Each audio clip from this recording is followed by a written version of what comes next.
वळूयात पुढल्या बातमीकडे. अतिवृष्टीच्या मदतीसाठी मोताळा तहसीलवर ठाकरे गटानं मोर्चा काढलाय. बुलढाणा तहसीलदारांच्या कार्यालयात आंदोलन करण्यात आलं. 3000 शेतकऱ्यांची माहिती अद्यापही पाठवली नसल्याचा आरोप आहे.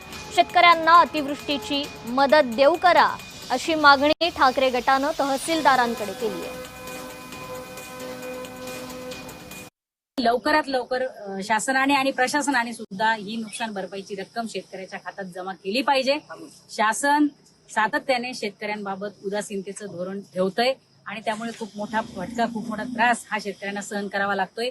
ही 25-26 ची नुकसानीची रक्कम जर शेतकऱ्याच्या खात्यामध्ये महिन्याभरापूर्वी जमा झाली असती तर कदाचित पेरणीच्या उपयोगी पडली असती, परंतु दुर्दैवाने ती मदत शेतकऱ्यांना होऊ शकली नाही.